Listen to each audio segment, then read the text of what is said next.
हाय dear student, natural chemistry class के YouTube channel पर आपका हार्दिक स्वागत है। आज बेंजल डिहाइड के रासायनिक गुणों के बारे में अध्ययन करेंगे पार्ट 10 के अंतर्गत।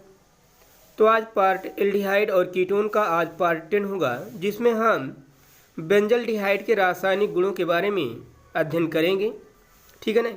इसके पिछले पार्ट में हमने आपको कुछ बेंजल डिहाइड के रासायनिक गुणों के बारे में बताया था। आज उसी के आगे आज बेंजल डिहाइड के रासायनिक गुणों के बारे में अध्ययन करेंगे।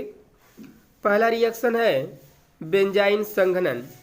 देखेंगे यहाँ पर रासायनिक गुणों की दृष्टि से एक नवा रिएक्शन होगा बेंजल डिहाइड का। तो बेंजाइन संघनन देखेंगे, बेंजल डिहाइड को पोटेशियम साइनाइड के साथ गर्म करते हैं तो बनता है बेंजोइन। बेंजल डिहाइड कितने मालिकूल हैं? 2 मालिकूल। यही दोनों मालिकूल पोटेशियम साइनाइड के साथ गर्म करने पर बेंजोइन में क्या होते हैं? कन्वर्ट हो जाते हैं, जिसका फार्मूला होता है C6H5CH और ये OH इस कार्बन पे जुड़ा है और CO C6H5, जिसे हम क्या कहते हैं? बेंजोइन। मीन्स कि यही 2 मालिकूल एक दूसरे से संयोग कर लेंगे और बदल जाएगा किसमें? बेंजोइन में। C6H5CH OH into CO C6H5।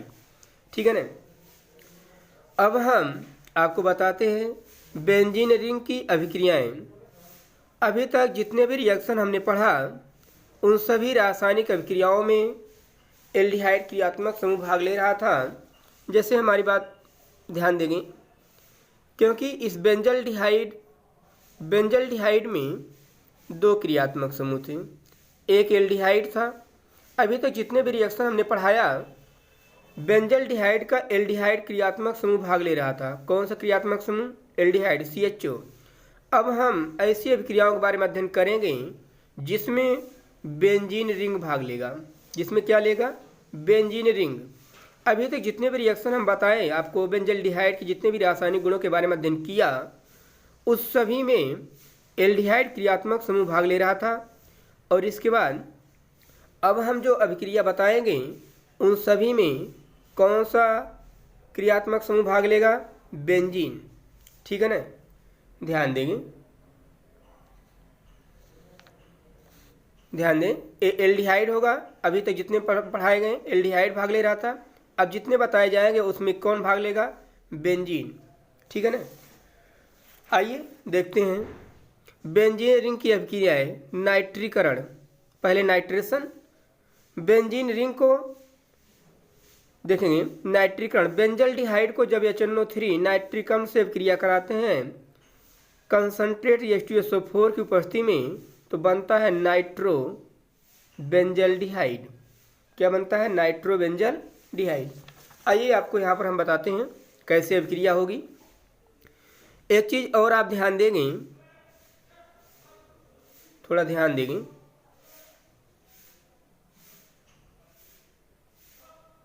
ध्यान दीजिएगा। वैसे बेंजल डिहाइड में जो एल्डिहाइड समूह है CHO, आप एक चीज़ और जानते हैं ऑर्थो मेटापैरा।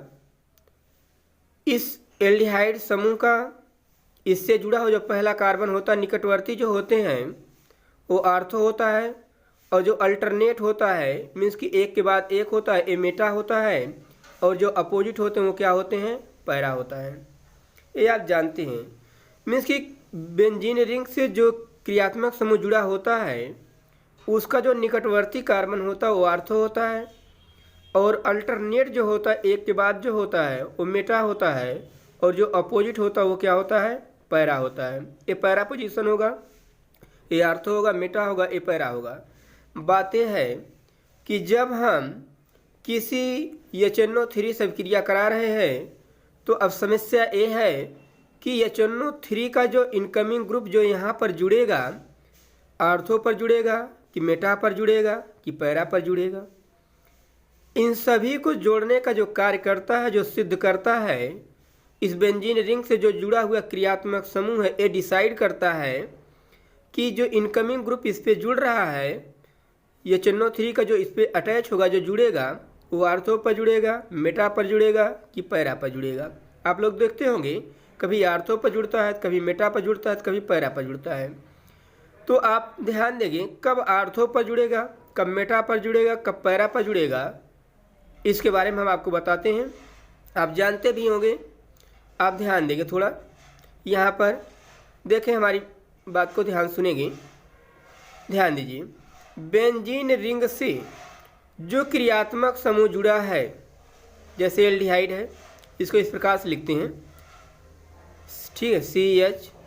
तो ये देखिए कार्बन जो है, एक कार्बन बैलेंस है, कार्बन के 2 इलेक्ट्रॉन इधर है, 1 इलेक्ट्रॉन इधर है, इधर 1 इलेक्ट्रॉन इधर, 4 इलेक्ट्रॉन बैलेंस है। इसके पास कोई भी लोन पेयर इलेक्ट्रॉन नहीं है, ठीक है ना। जब लोन पेयर इलेक्ट्रॉन ना हो, ठीक है, जब बेंजीन रिंग से जो जुड़ा क्रियात्मक समूह है, जब उस पर लोन पेयर इलेक्ट्रॉन ना हो, तो वह इनकमिंग ग्रुप को मेटा पर जोड़ेगा। कहाँ पर जोड़ेगा? मेटा पर जोड़ेगा। तो जो HNO3 है, HNO3 टूटता है HO और NO2 में, ठीक है ना। तो यहाँ का H और A OH क्या बन जाएंगे? H2O। और क्या बनेगा यहाँ पर? नाइट्रोबेंजीन, नाइट्रोबेंजल डिहाइड, सॉरी नाइट्रोबेंजल डिहाइड CHO, और यहाँ पर क्या जुड़ जाएगा? NO2। क्योंकि ये जो होता है, आप ध्यान देंगे,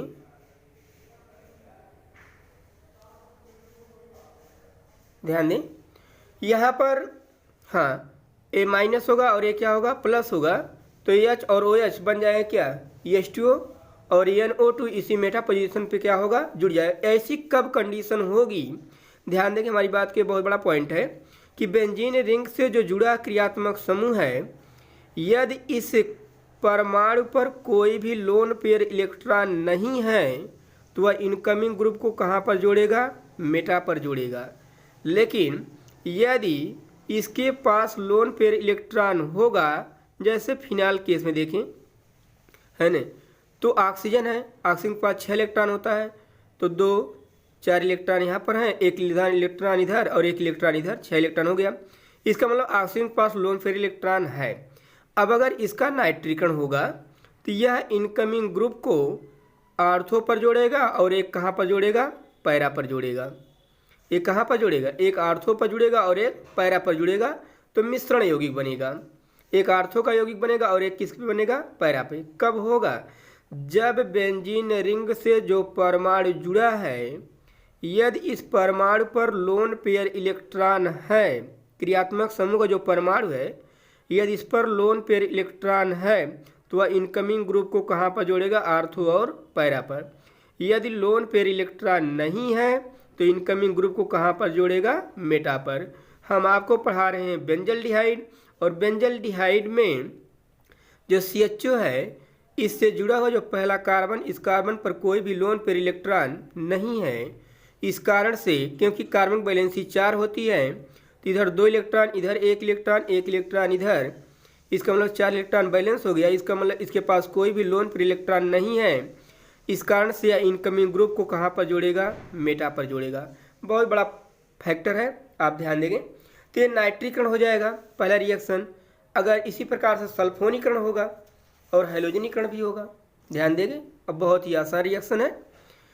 नाइट्रीकरण, नाइट्रेशन, HNO3 नाइट्रिक अम्ल का कन्वर्जन होता है किसमें? HO और NO2 में। और यहाँ मेटा पोजीशन का H, क्योंकि हर एक कार्बन पर क्या जुड़ा है? हाइड्रोजन होता है, आप जानते हैं। HO और H H2O हो जाएगा, प्लस H2O, और यही NO2 कहाँ जुड़ जाएगा? मेटा पोजीशन पे जुड़ जाएगा। तो मेटा पे जुड़ा, इस कारण से क्या लिखेंगे?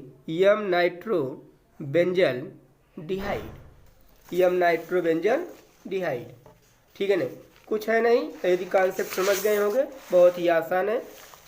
देखें अगला रिएक्शन सल्फोनीकरण, वही बात है। सल्फोनीकरण के केस में H2SO4 से क्रिया होती है, और जब H2SO4 से क्रिया होगी तो H2SO4 जो टूटता है वह HO और SO3H में टूटता है। तो H2SO4 हो गया ना, इसमें टूटता है H और SO3H में। तो इस मेटा पोजीशन का H और HO क्या बन गया? H2O। और SO3H कहाँ जुड़ जाएगा? मेटा पोजीशन पे। तो जोड़ दीजिए मेटा पोजीशन पे, ये मेटा पोजीशन है तो SO3H प्लस H2O। यम यहाँ पर इसकी जो सक्रियता होती अधिक होती है, इस कारण से यम बेंजल्डिहाइड सल्फोनिक एसिड। ठीक है ना। इसी प्रकार से हैलोजनीकरण होगा, सेम रिएक्शन। हैलोजनीकरण की कंडीशन में भी वही कंडीशन होगी, मेटा पर जुड़ेगा, क्लोरीन के 2 मालिक्यूल हैं, 2 मालिक्यूल का एक H और Cl HCl बना लेगा और क्लोरीन यही मेटा पोजीशन पे क्या हो जाएगा? जुड़ जाएगा। ध्यान देंगे आप। तो क्लोरीन के 2 मालिक्यूल हैं और इस मेटा पोजीशन का H और Cl HCl बन जाएगा और क्लोरीन यहीं पर जुड़ जाएगा। तो जब क्लोरीन यहाँ पर जुड़ जाएगा तो बन जाएगा मेटा पोजीशन पे जुड़ेगा। बेंजल्डिहाइड किस पे जोड़ेगा? मेटा पर जोड़ेगा। ध्यान दीजिए, क्योंकि बेंजीन रिंग से जो कार्बन जुड़ा इस पर कोई भी लोन पेयर इलेक्ट्रॉन नहीं है, इस कारण से वह इनकमिंग ग्रुप को कहाँ पर जोड़ेगा? मेटा पर जोड़ेगा। और हमने दूसरा पॉइंट बताया कि जब बेंजीन रिंग से जो कार्बन जुड़ेगा उस पर लोन पेयर इलेक्ट्रॉन होगा तो इनकमिंग ग्रुप को आर्थो पर जोड़ेगा और किस पे जोड़ेगा? पैरा पर जोड़ेगा। 2 यौगिक बनेंगे, एक आर्थो का बनेगा और एक पैरा का बनेगा। लेकिन हम पढ़ा रहे हैं आपको बेंजल्डिहाइड, ठीक है ना। तो बेंजल्डिहाइड में इनकमिंग ग्रुप कहाँ जुड़ेगा? मेटा पर जुड़ेगा। तो क्लोरीन के जो 2 मालिक्यूल है, एक H और Cl HCl के रूप में निकल जाएगा और क्लोरीन इसी मेटा पोजीशन पे क्या होगा? जुड़ जाएगा। तो बने क्या? यम क्लोरो बेंजल्डिहाइड, मीन्स कि मेटा क्लोरो बेंजल्डिहाइड। ठीक है ना। बेंजल्डिहाइड के कुछ उपयोग दिए गए हैं। उपयोग: रंजकों के निर्माण में, सुगंध बनाने में, असंतृप्त अम्लों और एल्डिहाइड बेंजाइन आदि यौगिकों के बनाने में, सुरुचि कर्मक के रूप में। ठीक है ना। ये बेंजल्डिहाइड के क्या है? उपयोग हैं। ठीक है ना। तो इस प्रकार से एल्डिहाइड और कीटोन का ये चैप्टर समाप्त होता है। अब आप बताएंगे कि कौन सा चैप्टर पढ़ाना है।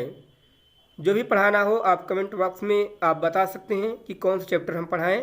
नहीं तो हम अपने से या तो एमीन पढ़ाएंगे या तो डी ब्लॉक एलिमेंट आपको पढ़ाएंगे। ठीक है ना। यदि किसी को मतलब कि एक कहना है कि ये चैप्टर पढ़ाइए तो आप कमेंट बॉक्स में लिख सकते हैं। ठीक है ना। आज का क्लास एल्डिहाइड और कीटोन के साथ समाप्त होता है। अब हम अगले चैप्टर के साथ पुनः आपसे मिलेंगे। तब तक के लिए नमस्कार। Thank you very much.